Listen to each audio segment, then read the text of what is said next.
Welcome back. Our small business spotlight this week is on a company that is making sure big television business isn't lost to New York or Hollywood. ThunderShot Studios has only been open since October, but it was 25 years in the making. That's 7.005. I don't think we need to chase that. I don't think so either. These gold miners are TV stars because of the Discovery Channel. They brave the cold and elements and pull millions of dollars out of the ground. They sit down to talk about their exploits on a show called The Dirt. They're not in the Klondike or in Alaska for this part of the show.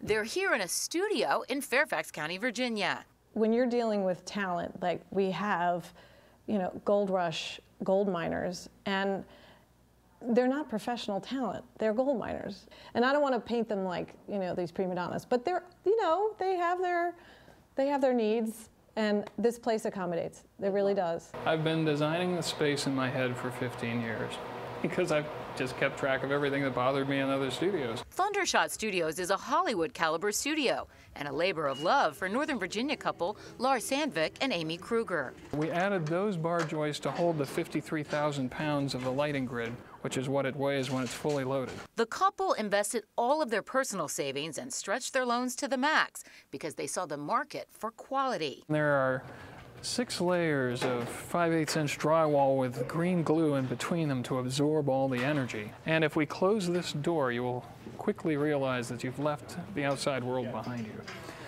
No helicopters, no Harleys, no lightning storms. There have been several clients that we've had who have come in and said, I can't believe this is in Northern Virginia.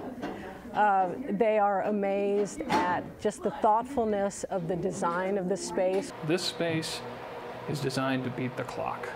And when you have a whole lot of people that are earning salaries that go into overtime after a certain amount of time, beating the clock has a lot of value. This small business has only been open for a few months. They rely on word of mouth, and the big clients are coming. The reason we came here is because we've been dealing with a lot of other studios in the area, and also had gone up to New York quite a bit and done studios up there. Transporting our entire production to New York is just really cost prohibitive. But there's no denying that during the years building, fixing mistakes, and spending more money, they only came out ahead because of sheer determination that their plan would work. There were times when it was incredibly, horribly difficult. And I mean, just really dark moments. When you look at what you have left to finish the job and what it takes to really make it happen. In those times, your decision-making process has to be binary. You're either going to go through with everything and get yourself to a level where you're functioning, or you pack it all in and call everything a wash. The show went on, and now they can applaud. And there's this, the beacon that carried them through the dust and sweat. The one thing I could do was just to hang an American flag up on the back of it, which just made the space seem to feel right. And maybe there's a little touch of American dream in that space. I think there is.